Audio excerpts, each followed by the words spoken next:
Ika nga, walang lihim na hindi nabubunyag. So, kumakalat nga po dito sa social media at talagang iba-iba ang reaksyon ng mga netizens dahil dito kay Edo at Erica. So, ito po ay behind the scene po na nakuhanan po ng isang Team Kalingap. O, di ba? Ang sweet-sweet nila. So, off cam pala, talagang sweet din talaga sila, no? So, maraming kinilig dito, especially po dito taga-supporters po ng dalawang mag-love team na si Kalingap Edo at Erica, no?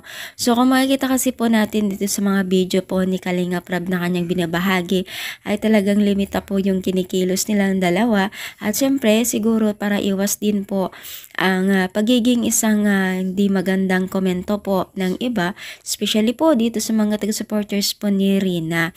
Pero kung tutuusin guys, wala naman po silang ginagawang masama, no? So, ipagpatuloy pa rin po nila ang kanilang love team, no? So, maraming kinilig dito, no? Isa ka rin ba dito na kinilig? At syempre, marami din pong humihiling na someday ay sana maging sila, no? So, why not? No? Kasi parehas naman po silang single at binata or dalaga, no? So, ngayon kasi ay focus muna itong si Erica sa kanyang pag-aaral na kung saan po ay talagang yun ang pinaka point or center na kanyang kumbaga kung bakit siya nagpupursige ngayon kasi gusto niya makatapos, alang-ala rin po sa kanyang pamilya, no? So, sa mga netizens na hindi po maganda ang sinasabi kay Erica, ipagpatuloy lang ni Erica, hindi tayo papatulan ni Erica kasi unang-una, wala naman tayong or wala naman siyang mapapala kung papatulan tayo, no? So, ang maigi dito guys, supportahan na lang natin itong si Kalingap Edo at Erica kasi nakikita naman po natin na talagang natutuwa naman po sila sa kanilang takbo ng buhay ngayon, no?